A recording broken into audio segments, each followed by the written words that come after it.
మనం వేసిన స్టోరీతో మరో ఉపాధ్యాయుని సస్పెండ్ చేశారంటండి. సార్ రారు వచ్చినా ఉండడని చెప్పి మనం ఒక స్టోరీ వేసాం గతంలో. ఆ వచ్చిన కథనానికి ప్రభుత్వం స్పందించి మన సార్ని పక్కన పెట్టారంట. సూర్యాపేట బీబీ తండా ఉపాధ్యాయుడు అన్నపూర్ణ నరేందర్ సస్పెండ్. ఆదాపు కథనంతో పాఠశాల దుస్థితి వెలుగు తెచ్చిన నిజాలు.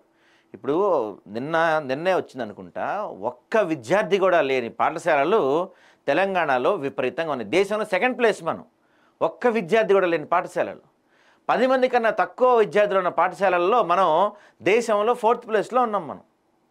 అంటే గ్రామాల్లో, తండాల్లో, మండలాల్లో, మారుమూల ప్రాంతాల్లో మన విద్యా వ్యవస్థ అంత దరిద్రంగా ఉంది. విద్యా వ్యవస్థ. పట్టించుకునేవాడు ఎవరు లేడు విద్యా వ్యవస్థని. నువ్వు ఇంటిగ్రేటెడ్ సిటీ కడతానంటావు, ఇంటిగ్రేటెడ్ రెసిడెన్షియల్ స్కూల్స్ కడతానంటావు, 4th సిటీ అంటావు, మూసీ అంటావు, హైదరాబాద్ పక్కన బీచ్ కడతా అంటావు తప్పించి అరే విద్యార్థుల పరిస్థితి ఎలా ఉంది అనేది మాత్రం ఎవడు పట్టించుకోడు. ఇట్లాంటి కొంతమంది టీచర్లు ఏం చేస్తారంటే దీన్ని అరుసుగా తీసుకొని రారు, స్కూల్స్కి రారు. వస్తారు, ఆ ఫేషియల్ రికగ్నిషన్ ఏదో ఉంటుంది కదా, అదో లేకపోతే తంబో పెట్టి జంపు జలాని. మీకు విషయం తెలుసా, 90% ఆఫ్ ద స్కూల్ టీచర్సే గ్రామాల్లో, మండలాల్లో, తండాల్లో ఉన్న 90% ఆఫ్ ద స్కూల్ టీచర్స్ ఈరోజు రియల్ ఎస్టేట్ వ్యాపారాలు చేస్తున్నారు. వాళ్ళే రియల్ ఎస్టేట్ వ్యాపారం చేస్తున్నారు, వాళ్ళే టీచర్లే. స్కూల్లో ఉండి పిల్లలకి పాఠాలు చెప్పాల్సిన వీళ్ళు స్కూల్కి పోయి అటెండెన్స్ చేసుకొని బయట మొత్తం చక్కర్లు కొడుతున్నారు. ఏదైనా వ్యాపారం పెట్టుకుంటున్నారు, లేకపోతే రియల్ ఎస్టేట్ చేస్తున్నారు వీళ్ళు. ప్రతి గ్రామంలో, ప్రతి తండాలో, ప్రతి చోట ఇదే పరిస్థితి ఉంది.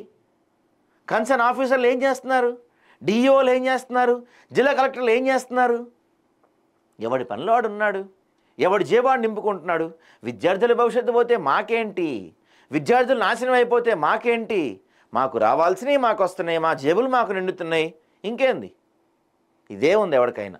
అలాంటిదే మనం ఒకటి వెలుగులో తెచ్చాము. ఆగస్టు 24వ తేదీన ఆదాబ్ హైదరాబాద్ దినపత్రికలో సార్ రారు వచ్చినా ఉండడనే వార్తా కథనంపై అధికారులు స్పందించి ఉపాధ్యాయుడు అన్నపూర్ణపు నరేందర్ను సస్పెండ్ చేస్తూ శనివారం ఉత్తర్వులు జారీ చేశారు. ఒక్క ఉపాధ్యాయుడిపై 30 ఫిర్యాదులు వచ్చాయంట. ఎట్టకేలకు ఆదాబ్లో పక్క ఆధారాలతో కథనం ప్రచురితం అవడంతో సంబంధిత శాఖ అధికారులు తేరుకొని కథనం వెలువడిన 6 రోజులకు సస్పెండ్ చేశారు. ఇప్పుడు నా ఉద్దేశం ఏంటంటే అండి, సస్పెండ్ చేస్తే ఏం ఉపయోగం మీరు చెప్పండి? సస్పెండ్ చేయడం వల్ల ఏంటి ఉపయోగం? మహా అయితే 1 నెల సస్పెండ్ చేస్తారా, 2 నెలల, 3 నెలల, 6 నెలల, తర్వాత యాజ్ యూజువల్గా వస్తాడు, మళ్ళీ అదే ఉద్యోగం, మళ్ళీ అదే జీతం. నేనేమంటానంటే ఇలా టీచర్ల వ్యవస్థలోనే కాదు, ఏ ప్రభుత్వ అధికారి అయినా సరే తప్పు చేసినట్టు ప్రూవ్ అయితే డిస్మిస్ చేసేసేయండి. చాలామంది నిరుద్యోగులు ఉద్యోగాలు లేక రోడ్లపై పడి తిరుగుతున్నారు. చాలామంది అండి, ఒకళ్ళు కాదు, 2 కాదు. తెలంగాణలో విపరీతంగా ఉంది నిరుద్యోగం. ఇట్లాంటి టీచర్లను కానీ, లంచాలు తీసుకుంటున్న అధికారులు కానీ, అక్రమాలకు పాల్పడుతున్న అధికారులు కానీ పక్కా ఆధారాలతో దొరికి ప్రూవ్ అయిన వెంటనే డిస్మిస్ చేసి పడేయండి, వాళ్ళని విధుల నుంచి డిస్క్వాలిఫై చేసేసేయండి. చక్కగా ఇంకొక నిరుద్యోగికి ఉద్యోగం వస్తుంది, వాడన్నా చక్కగా పనిచేస్తాడు. ఊరికే సస్పెండ్ చేస్తే ఎటువంటి ఉపయోగం ఉండదు దీనివల్ల. సరే, కొంత చర్యలు తీసుకున్నారు మీరు. ఉపాధ్యాయుడు నరేందర్ నిర్లక్ష్యానికి కాంప్లెక్స్ హెడ్ మాస్టర్ యతపతిరావు సపోర్ట్ కూడా ఉందని విద్యార్థి తల్లిదండ్రులు చెప్తున్నారు. ఉపాధ్యాయుడిపై ఎన్ని ఫిర్యాదులు వచ్చినా కూడా కాంప్లెక్స్ హెడ్ మాస్టర్ వెనకేసుకొచ్చాడని తెలుస్తుంది. మరి ఎందుకు ఆయనపైన కూడా యాక్షన్ తీసుకోవాలిగా హెడ్ మాస్టర్ని?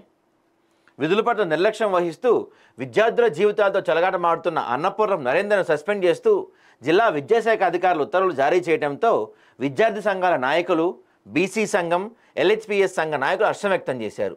జిల్లా వ్యాప్తంగా మారుమూల ప్రాంతాల్లో ఉన్న ప్రభుత్వ ప్రాథమిక పాఠశాలలో కొందరు ఉపాధ్యాయులు విధులు నిర్వహించకుండా బయట తిరుగుతున్నారు.